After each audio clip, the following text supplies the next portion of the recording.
Welcome back to the cityCURRENT Radio Show. I'm your host, Jeremy Park. We're honored to be with our next guest. They're cityCURRENT partners. They make us look really good on recordings and film and all of our virtual events now. They're bringing those to life as well. So Michael Valletta, he's the founder and CEO of Quickcuts Media. How are you doing, Michael? Hi, I'm doing great, Jeremy. Thanks for having me. How about you? Hey. How are you doing? Doing very well. So you are our video production partner. You do all of our videos. And like I said, you make us look really good and sound really good. But let's start, for those who don't know Quickcuts Media. Give us some background on what you do and how long you've been doing it. Let's see, I am 50 something, and I started when I was about 18. I started as a disc jockey when at like last year of high school or first year of college or something like that. A guy at my church was program director for a small radio station. So I got like the weekend, go open the place up at 6 o'clock. Yeah, 19, I want to get up at 5. So anyway, been at it a while, 30 something years. We concentrate on corporate media communication. That could be internal, could be external, meaning marketing or training. We do a lot. We're actually doing more marketing now than we had in the last couple of years. So a couple of our clients are like, we really need to do some marketing. Now it's not maybe national branded spots and things like that. Like we're not an ad agency. We're a production company. So our clients, they range from very large Nissan Bobcat and another one, Myco, to very small, a shop of maybe 5 or 8 people in it. They just need some media, but media production, mainly corporate communication and or marketing. Give us an idea, when you talk about the power of video, especially now more than ever with social media, the prevalence, brands need to tell their story. Influencers need to tell their story and need to leverage it. Right. So video is a huge, huge piece of the equation for success. And as you mentioned, it's not just with social media, it's industrials, training videos. You can use video in so many powerful ways. So give us, kind of from your vantage point, the power of video. It's pretty broad. You've stated it. I wrote down some facts. I did a presentation for cityCURRENT a couple of weeks ago, and we talked about YouTube stats. And I just went down I didn't even really talk about Facebook, but we just talked about YouTube. And I went through everybody in the room. So I had done a little research on the guys in the room, the guys and gals, and I picked on every one of their industries, right? So, and the very first one I pulled up was payroll. So I just did a search for our things and what is payroll? Just looking for video on payroll. And up came 3 responses. I screenshotted it. And the guy who was in payroll in the group said, well, I wouldn't have asked that question. And I looked at him and I said, but you're not in the top 3. And the whole room went, oh, I see where you guys said that is the power of being there, right? So a few stats, if you want to talk about the power of media to begin with. I pulled some stats. This comes from 99firms.com about Facebook. It's just Facebook. 4 billion video views take place on Facebook every day. Now, there's only 7 billion people, plus or minus, give or take a couple 100 million on the planet. 4 billion a day. 65% of all Facebook is mobile. Here's a shocker: 92% watch video with the sound off, which is, we can get into it later. Native video content, so content that is developed for Facebook or for social, is shared 478 times more, 478% more, I should say, almost 5 times as much than other, like, third party, like if you post something that somebody, some produced sort of thing. So if you want to talk about the power of video, that's the power. It gets shared. Somebody watches it, they get shared. Somebody watches it, it gets shared. And that's the power. In the corporate world, when you talk about training or industrials, the companies that don't train, you got to go back to Steve Jobs' basic comment, which is, he got asked one time, what happens if we train all these people and they don't stay? And he said, what if we don't train them? And they do stay, right? I mean, if we train them and they leave, yeah, okay, all right. We might lose a little bit, but if we don't train them and they stick around, they're hurting us. So in the corporate world, Bobcat, I mentioned them. They're a client. I mentioned them as a client earlier. They 6 years ago had virtually no training department at all in video. They were training, they were doing text, and they were doing some of that stuff, but they were doing no video. So we've been producing now for them for several years, and this year they have like quadrupled their budget because I said, what is going on? And he said, every time we put out a new one, and they're very simple. These are not difficult. They're not challenging videos. It's very simple stuff. But every time we put out a video, our dealer base says, can we have more? Because what they want to do is what we're doing. They want to stay at their desk. They want to click a link. They want to get the information that they need to get. And when you talk about training, you're talking about information.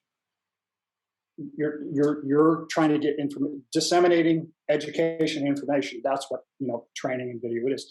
And it can be as complicated as you want it to be, or as simple as you want it to be. But that's the power is, I get to click a button, watch something I need to learn, and that's where I got stats on YouTube, stats on Facebook. It's crazy.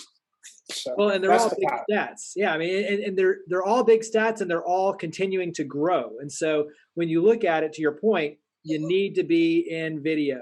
Yeah. Talk about expectations, talk about cost, because obviously cost can range dramatically on the project, but in many cases, you can do things very inexpensively. And then we'll talk about closed captioning and some of those other things that you already referenced. So talk about expectations and costs and some of those parameters. Expectations have to be set at the very beginning of any discussion. If I don't know the target I'm hitting, there's no way I can give you a price. In my research for the panel, I researched for my own business, how much does a video cost? I just punched that into YouTube, and I found a group that they wanted the same answer. So they gave out to those explainer videos that are all graphics, and they're just images moving. So they sent to 200. There's about 200 of those companies around the world, the same exact specs. 1 minute, this. Price range came back from $700 to $72,000. When I showed it to the group, they went, I said, yes. So the next time any one of you guys asks me for a video, I'm going to say, it'll be somewhere between $700 and $72,000. That's, and I want to go, well, I want to see the $72,000 one, because I want to see, how do you charge $72,000 for an explainer video that I could get for $700? So expectations have to be set. There's no way around that. And it has to be a realistic expectation. If you are used to driving a Mercedes and you get in, a Ford Fiesta, you are not going to be happy.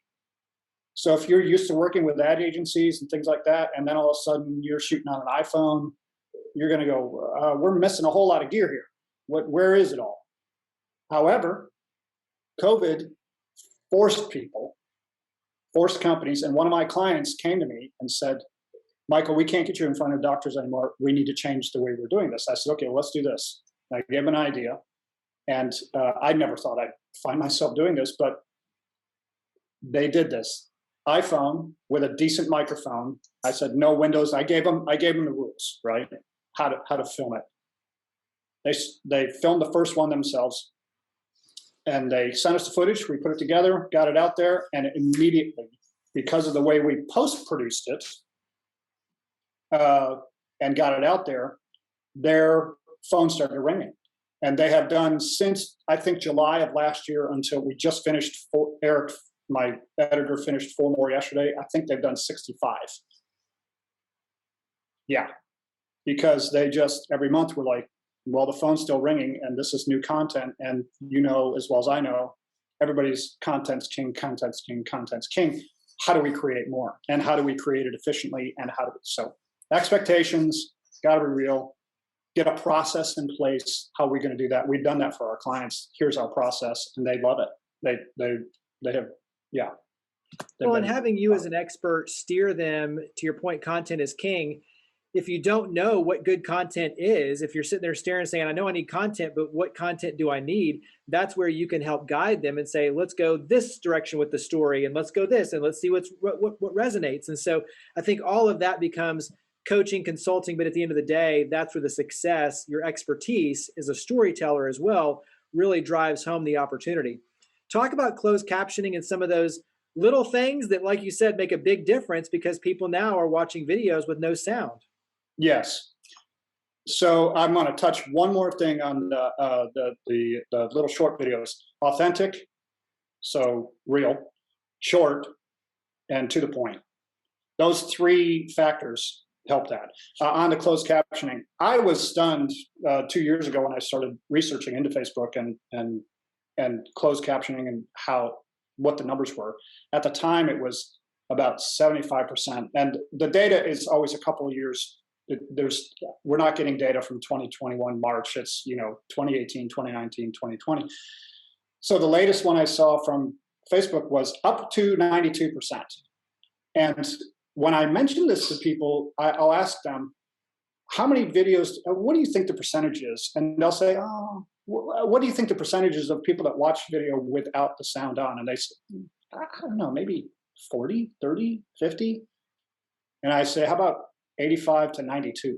And they go, I can't believe it. And then I asked other people, what do you think? And they said, I'll never watch a video without closed captioning, because they can immediately turn it off if they're in a situation that they need to turn it off or whatever, and still get the information they need. So what does that say? If you're not doing closed captioning, which we drive all of our clients to do, then you are, and you're using social media, you're missing a huge opportunity. Number one. Number two, if you don't do the closed captioning, Facebook's going to do it. And it's an automated process. So we all know automated processes are fantastic until they don't get your name right, or don't get the process right, or don't get, bad words come out. So you're how does that affect to devices? So you want to make sure and take control of your own destiny. Yeah, one of the doctors that got interviewed was explaining this whole process, and he said, for the other system, I had to slow way down so it understood, and then go back and correct, and this other system is completely different. So it just, you have to have it right if you don't have it right. But the point I'm trying to make is, you're missing a market if you're in the social media platforms and you don't have closed captioning. You're losing. Share some success secrets on your end, or just some secrets in terms of setting up a home studio. You mentioned already, like the lighting and not having windows behind, and some of those little things that you kind of catch on automatically. But talk about some of the things that are important if you're setting up your own home studio. Lighting is number one. Blank wall, so not not a bunch of garbage, behind you. Audio is probably still the most critical thing.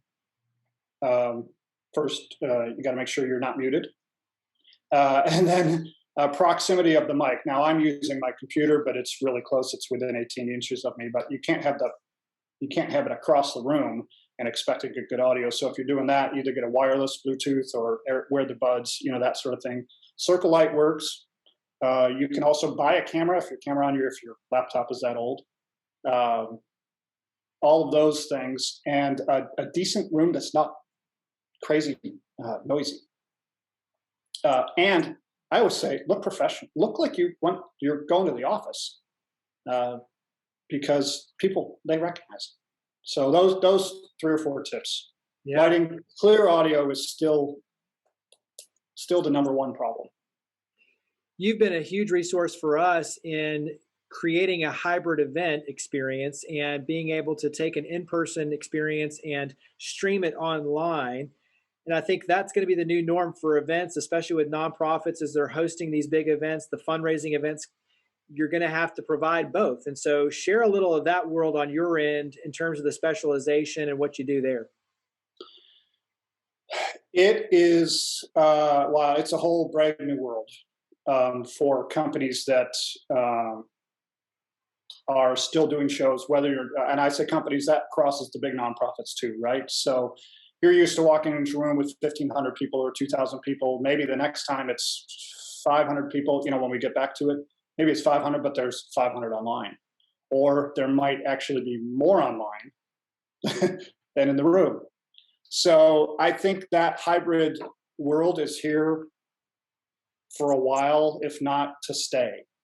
Companies realize they can save money, they can shave down that show. So the on-site expenses go down. But you're going to have a professional team behind the scenes. There is no way around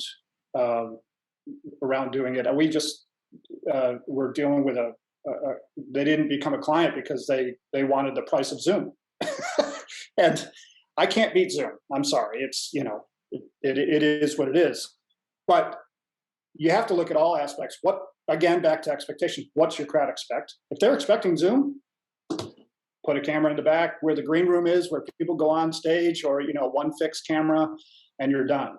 If they're expecting interaction, well, that's a whole different deal. You want polling, you want real polling, you want people to be able to chat with real people on the other end.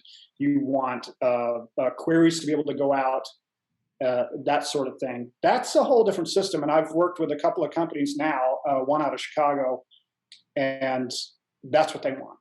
They want again, back to, this is corporate, but we have to communicate to our people, and our people have to understand what's going on. We want them engaged. We want them to answer questions. So what's the backbone behind going on behind Zoom is far more important than the camera.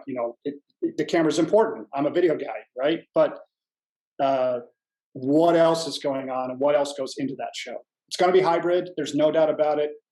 Where are you going to have the most impact? And that goes to expectations. You really got to lay those things out.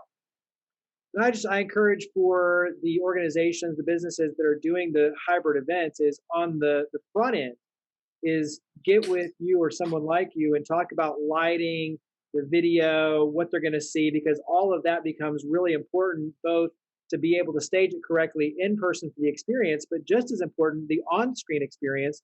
And, as you're talking about, you want the engagement, you want those opportunities, but you also want to look and sound good there. And so audio, lighting, video, all of those are monumentally important to be able to deliver a good online experience. And so all of that plays in just being able to deliver the experience that you want to deliver.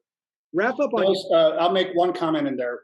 In working with a company in Chicago, Reynolds Consumer Products, and make aluminum foil and all that, we've done, I think, 5 shows for them. And that was a comment he made.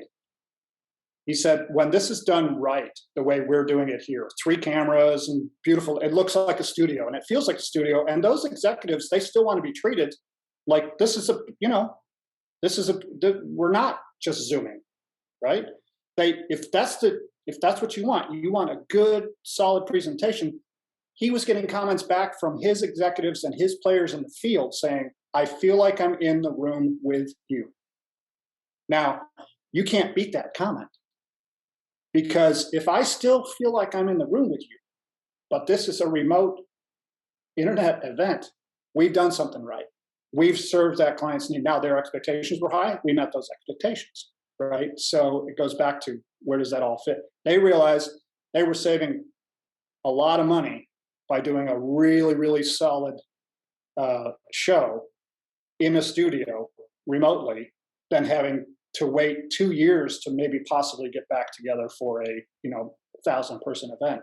They realized those days, they quite possibly are gone. Yeah. So anyway. That's good stuff. And you're exactly right. And so wrap up with contact information. Where do we go to reach out to find more information? Your website, social media, where do we go? Call my cell phone, 615-207-0473. That's one number. You can call the 800 number, 844-227-2887, or you can go to the website, quickcutsmedia.com, QUICKCUTS media.com. We're on Facebook, Quickcuts Media 1, and we're on Vimeo, Quickcuts. Those sources. We kind of stay away from Twitter because we don't want to get in the mess of it, but we're in those. And we are happy to just start a conversation, have that conversation, see where you want to go, what do you want to do, set those expectations, and then see if we can. And in the end, if I can't help you, I am going to point you to the right. I'm going to hand you off to somebody who can get you where you want to go.